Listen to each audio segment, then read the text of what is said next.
And now I'm excited to welcome back a very sharp man that knows his thoroughbreds, and Patrick Gates at Gator Betting from the OddsBreakers. And you can follow him on Twitter at Gator Betting. Patrick, my man, the third level of the Triple Crown is finally here. How you doing today? I know I'm bothering you during a kind of a tense time, maybe. Yeah. Yeah, no, I appreciate having me on. And it's crazy too. I mean, we wait all year for the Triple Crown, and Derby goes by and you're like, all right, I still got two more. And then the Preakness happens and you're like, okay, like we're kind of down to the last leg here with the Belmont. And I mean, it goes by so quick. It really does. But we're finally here, the Triple Crown, we don't have to worry about. But it is a still good field. We got sovereignty off the Derby. We got journalism off the Preakness. So it's a good field. I'm happy with the field that we've got this year. There's still we got our big dogs, which is good. So I can't complain too much. But yeah, excited for Saturday. Well, my man, I have to ask you because you're such an NHL guy. The game's on right now. It's between periods. Who's winning the cup? I mean, it's kind of perfect because it's tied right now. So it's almost like you can have your same disposition as before they drop the puck. Yeah, I think Florida's actually up one. Oh yeah. Oh, sorry. Yeah, Florida, so Florida's up one here.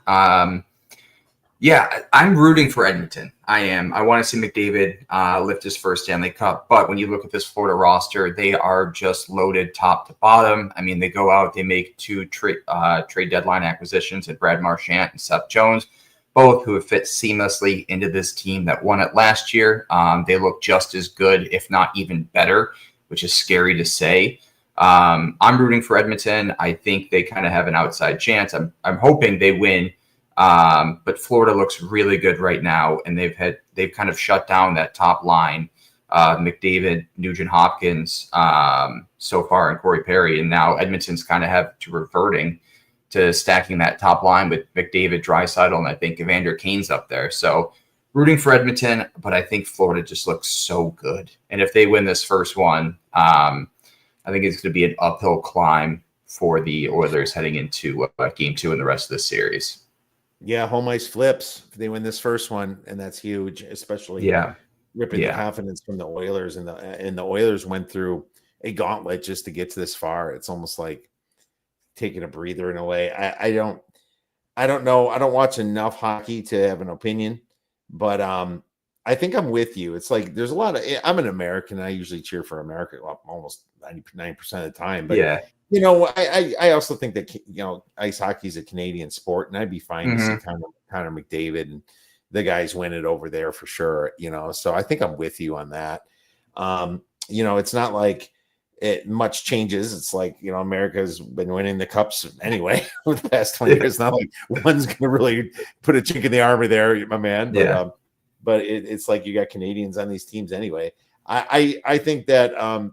I'm hoping for the Oilers, but I do see how stacked the Panthers are, so I do agree with that.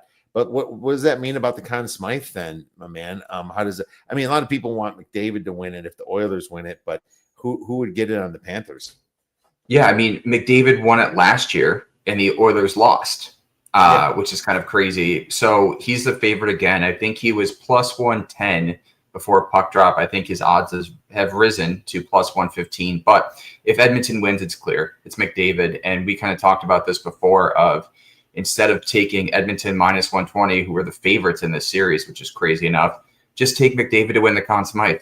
You're getting a 30-cent value on it. And if they win, he's going to be the guy to lift that trophy.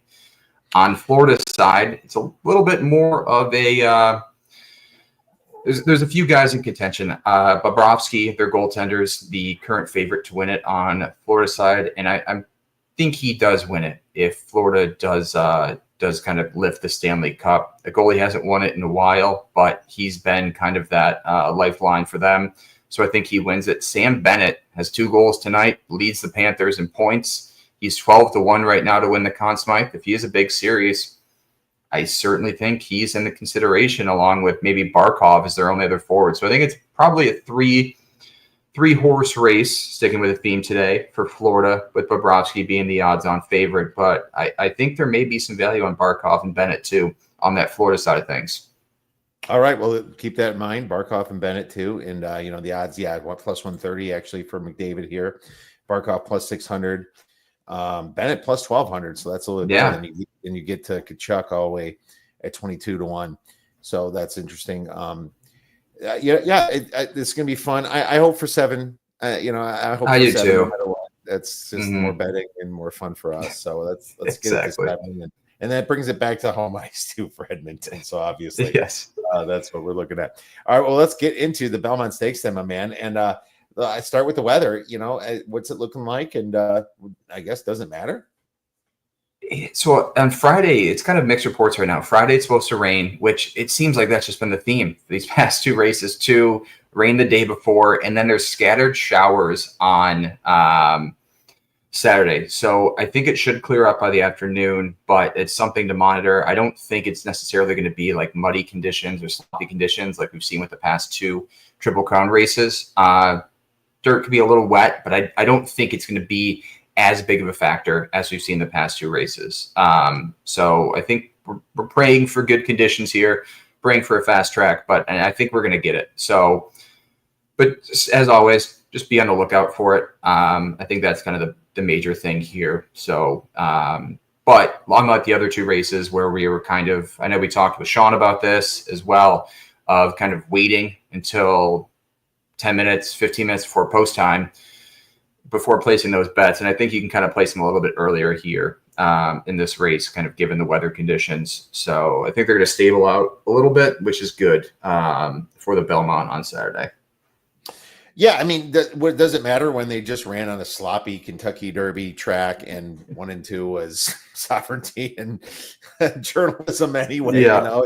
It's almost like, okay, find a mutter. Oh, sovereignty. Yeah, here we are. Baez exactly. Right? It's like Baez ran the 3rd. It's like you got all these guys back. It's so fun to see all 3 horses back since 2013.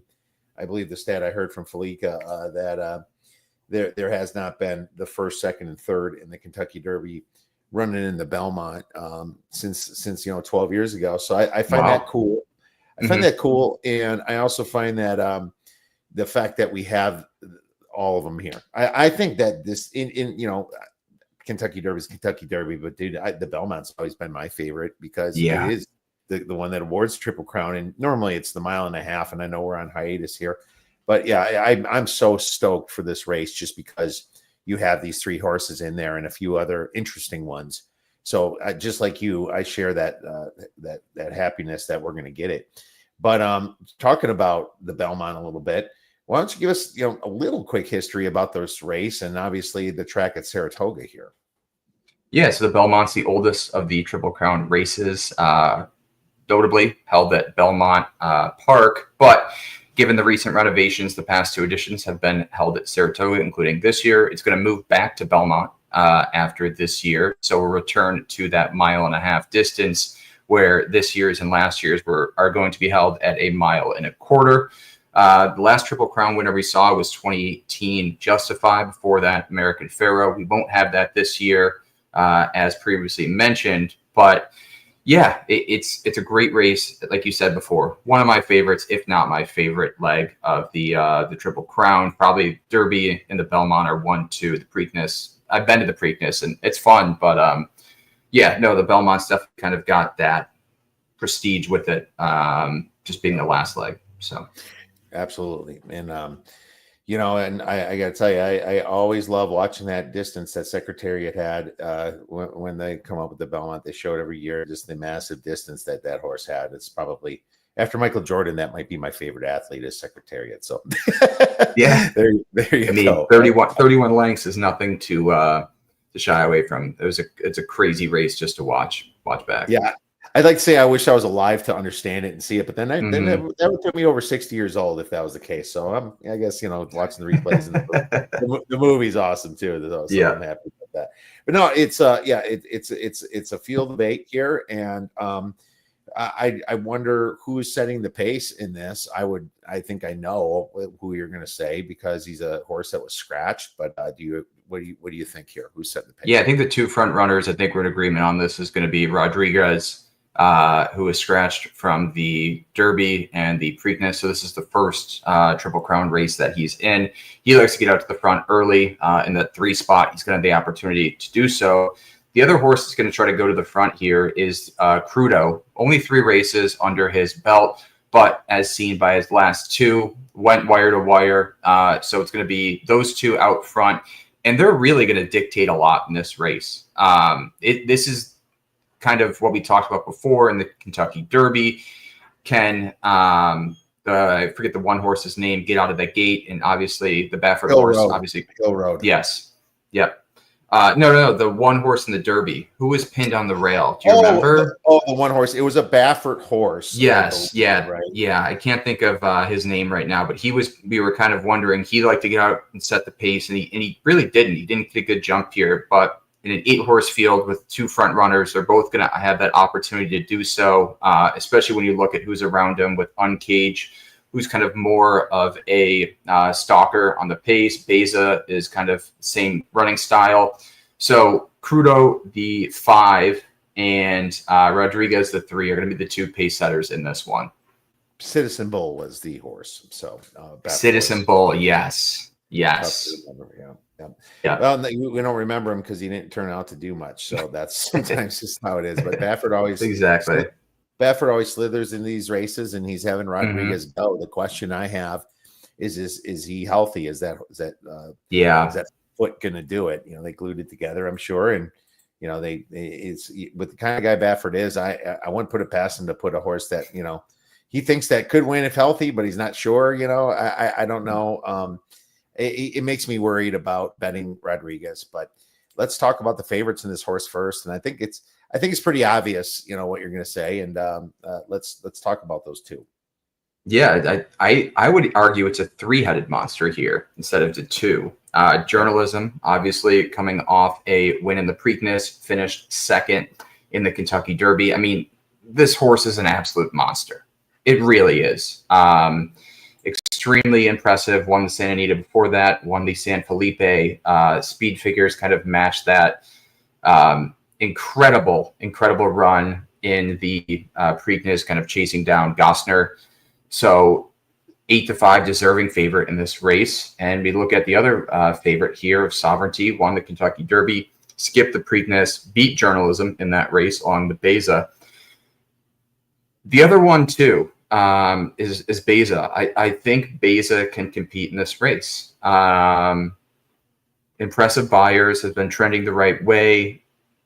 2nd in the Santa Anita Derby to Journalism, which this is kind of the debate that's been going on of Journalism didn't get a great trip in that Santa Anita Derby. Beza did, and Journalism still beat him.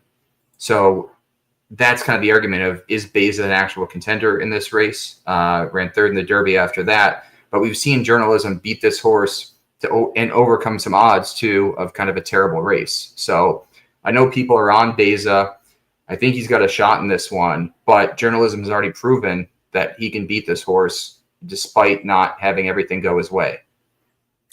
I feel like a lot of people, and I'm not saying it's not me either, want to talk Beza into the top. Because, look at the 2-1 on 1, 2-1 on Sovereignty, 8-5 on Journalism. It's like, I don't want to fall into that. And then you just gave the point that kind of argues with me here to not falling into that. It's that he already was beat by Journalism and Sovereignty and Journalism and the Santa Anita.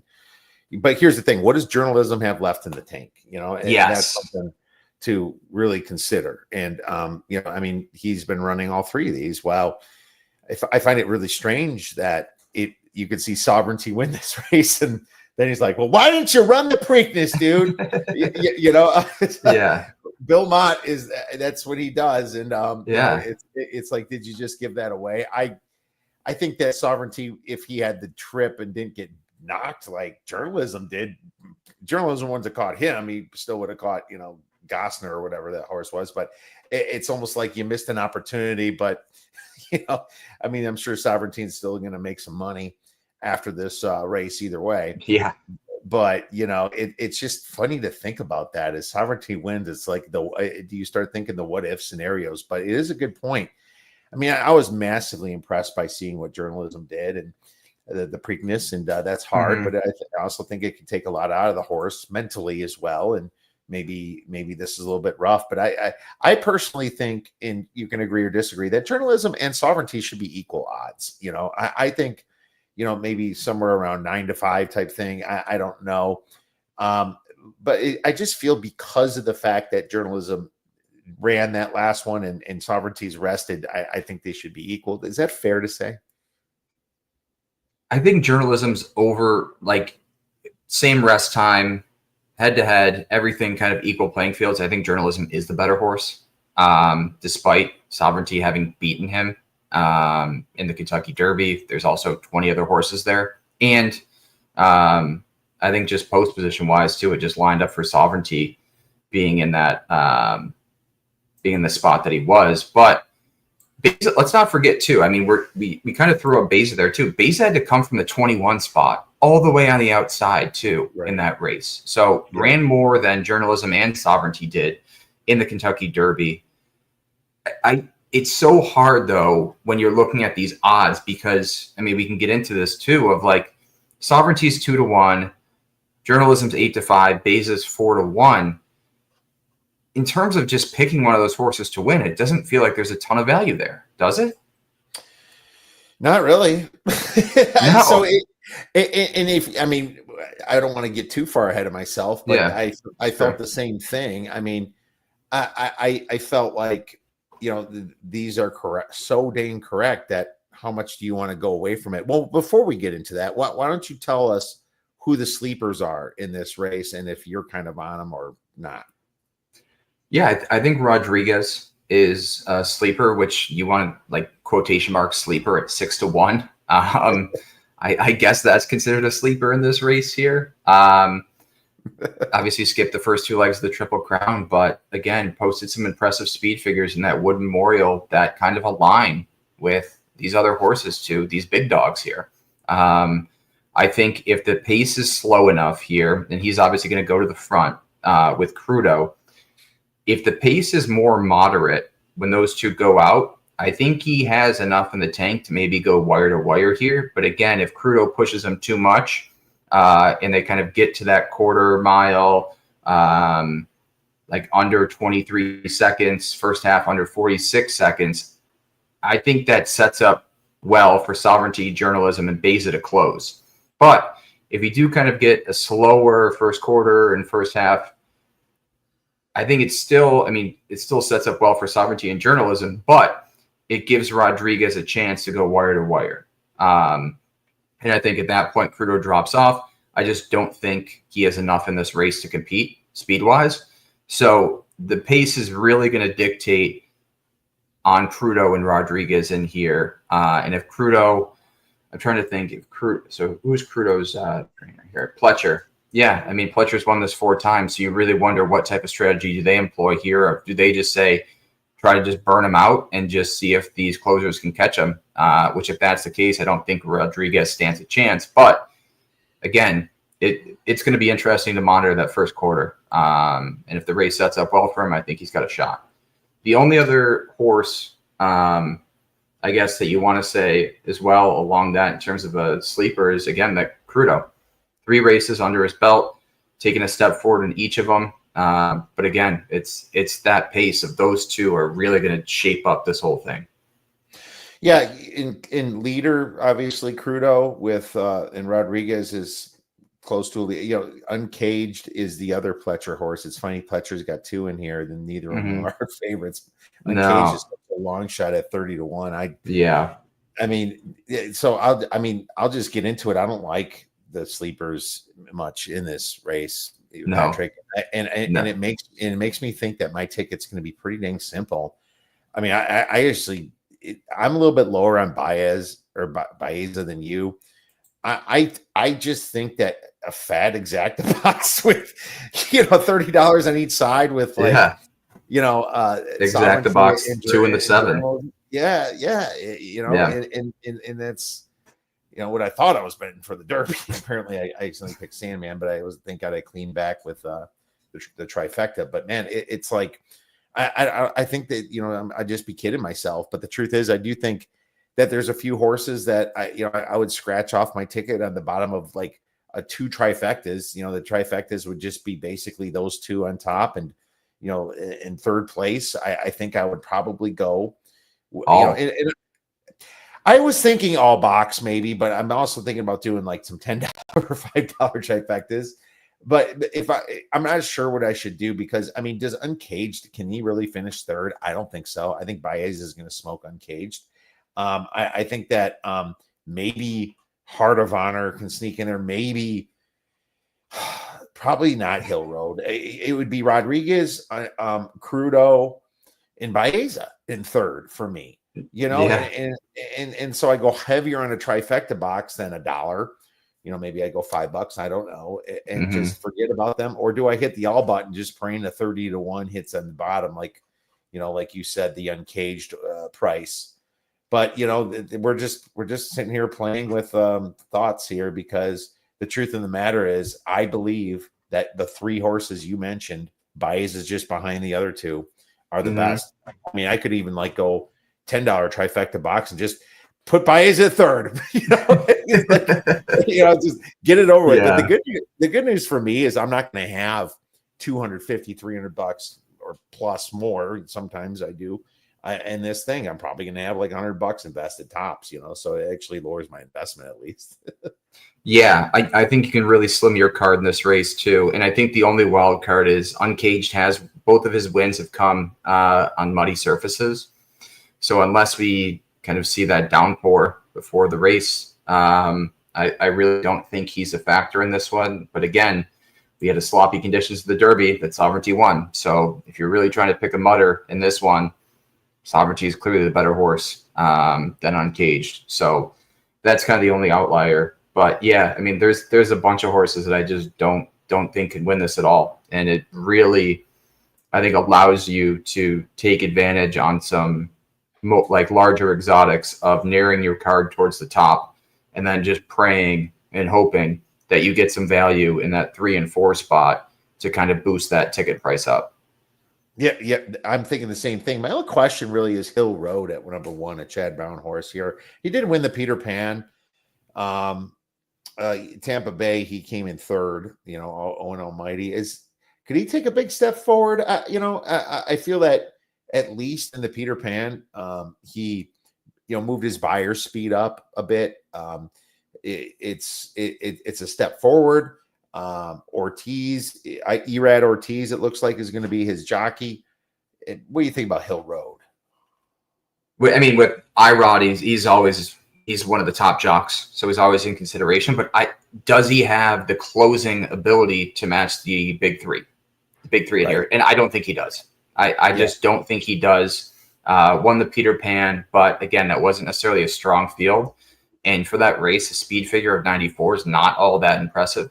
Like you said, he did take a step up from the Tampa Bay Derby, but looking at a race before that at the Breeders' Cup Juvenile, he had an 89, then dropped to 84, and then went back up to 94. So obviously Chad Brown took over the horse in his last 2 races, but I think he's one of those horses you use underneath in the 3 and 4 spot, and maybe he does take that step up, but I don't think it's as big of a step up to kind of match Sovereignty, Journalism, and then even Beza or Rodriguez or any of these other horses out there. I think he's looking at best case scenario, everything goes his way, maybe a 3rd or 4th place finish.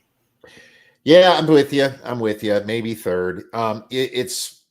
It's interesting because if this was a true 1.5 miles at Big Sandy, then I would almost like Hill Road a little bit more. I think that the other ones could shoot themselves in the foot at the very end, and you can see him just kind of closing at the very end and have the lungs to do it. It's that's I almost think that it would have benefited more of that type of horse, maybe if it was just longer. So I wonder about that too. And jockeys can make some mistakes in the Belmont and the 1.5 miles, but just taking off too early, right? Off the turn too early, and sometimes That's what I would think. Well, I mean, let's get into it. How are you going to do your ticket? Do you have your winner already? What are you going to do? Yeah, so I'm no win bets in the Belmont this year. I think you can make an argument in case for journalism, Beza, and sovereignty. So I'm going to do, I have one exacta right now, which is Beza, Rodriguez, sovereignty over journalism. And then I have another exacta of just Beza, sovereignty, and Rodriguez. So those are the two exactas I got right now. In terms of a try, I have two different tries. So up top in one is sovereignty journalism in the one spot, sovereignty journalism again in the two spot. And then in the three, I have Rodriguez, Beza, and maybe one more. And then I kind of did the similar thing where I just did sovereignty and Beza in the 1 and 2 spot, and then kind of journalism in the 3 along with a few other horses. So again, kind of to that point of, I don't think many horses, I think it's a 3-horse race here, and you can kind of really limit those top 2, even 3 spots of sovereignty, journalism, Beza, and then build your ticket around that. So then I have a super as well that I key journalism up top in because he's got the lowest odds. So if I really want to get journalism for his full value, I keyed him in a super. And then underneath that, I have sovereignty, Beza, Rodriguez in the 2 and 3 spot. And then the 4th is just all. Yeah, that makes total sense to me. Yep. Yeah. That's a smart way to do a super, and so only cost you maybe a couple bucks on that one. I think 24 for $1 bet. Yeah, 24. So that's only 24 options. Yeah, makes sense. If I'm going to bet journalism at all in this race, it's going to be in a try, and it's going to be in a super where I can get some value out of him. There's no point in just taking him to win this. I agree. Yeah. I think horizontals are bad in this race. Mm-hmm. I totally agree with you. Go with the exactas, the trifectas, the exact wagers. Maybe if you pick 4s, pick 5s. If you really got time during check those out and have a ton of fun. Any other races you look at yet, or is that just still to come? I haven't yet. I will have probably a few other ones. I know we got, how many grade 1s do we have on Saturday? So we got like 6.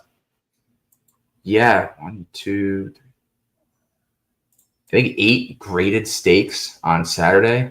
Leading into the 13th is the last grade 1. But before that, we have race 11 and race 12 to Manhattan. So I'll probably do a pick 3 as well then, at least. So I'll have race 11, 12, and 13. So that'll probably be another leg as well. But I haven't gotten into it, but I will be sure to include those picks in my article. All right. Well, great stuff, my man. I hope we hit. I mean, to be honest with you, all I can tell you, I haven't decided, but I'm going to have sovereignty and journalism in 1 and 2 mostly. I don't think I'm going to go from that, but the question is what I do with 3 and 4, and I think I'm going to do the same type of super, whether it's sovereignty or journalism on top. I'll decide that, but I think that's the best way to get your best bang for your buck. Another way you guys can get your best bang for your buck: follow Patrick, my man. Sharp as heck, loves hockey. All the great stuff out there like golf, and has amazing articles. Where can our listeners and viewers get that information, Patrick? Yeah, you can find me on Twitter at Gator Betting. And as always, all my articles are posted on the OddsBreakers. U.S. Open next week too. Another major. U.S. Open. Yeah, there we go. Major after major. Here we are. Make sure you guys check out Patrick at Gator Betting.